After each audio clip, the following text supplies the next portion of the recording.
తాకట్టులో ఉన్న బంగారాన్ని విడిపించి ఆ రోజు ఆన్లైన్ ధరకే కొంటుంది కొమ్మూరి గోల్డ్.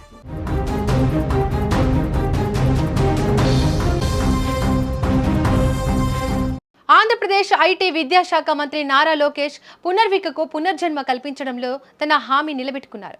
ఆ పాపకు అత్యంత ఖరీదైన ఇంజెక్షన్ ప్రక్రియ పూర్తయింది. ఇదే విషయాన్ని లోకేష్ తన సోషల్ మీడియా ద్వారా తెలిపి 100 ఏళ్లు బతకాలని దీవించారు. కర్నూలు జిల్లా వెల్దుర్తికి చెందిన సురేష్ కుమార్ పుష్పవతి దంపతుల కుమార్తె పునర్విక. ఈ చిన్నారి స్పెషల్ మస్క్యులర్ ఆట్రోఫీ టైప్ 1 అనే అత్యంత అరుదైన ప్రమాదకరమైన జన్యుపరమైన వ్యాధితో జన్మించింది.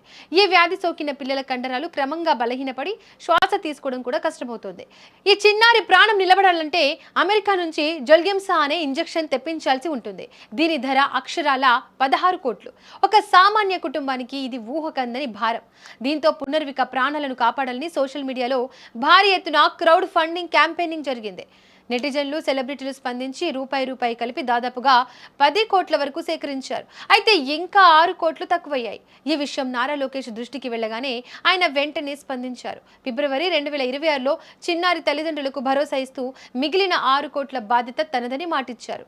కేవలం నిధులు సర్దుబాటు చేయడమే కాకుండా విదేశాల నుండి ఈ ఖరీదైన ఇంజెక్షన్ వేగంగా ఇక్కడికి చేరేలా కేంద్ర ప్రభుత్వంతో మాట్లాడి అవసరమైన అనుమతులు ఇప్పించారు.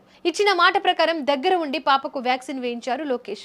ఇక రాజకీయాల్లో బిజీగా ఉంటూనే ఒక పేద చిన్నారి ప్రాణం కోసం ప్రత్యేక శ్రద్ధ తీసుకుని ఇంజెక్షన్ పూర్తయ్యే వరకు పర్యవేక్షించడం ఆయనలోని మానవతా దృక్పథానికి నిదర్శనమని నెటిజన్లు ప్రశంసిస్తున్నారు.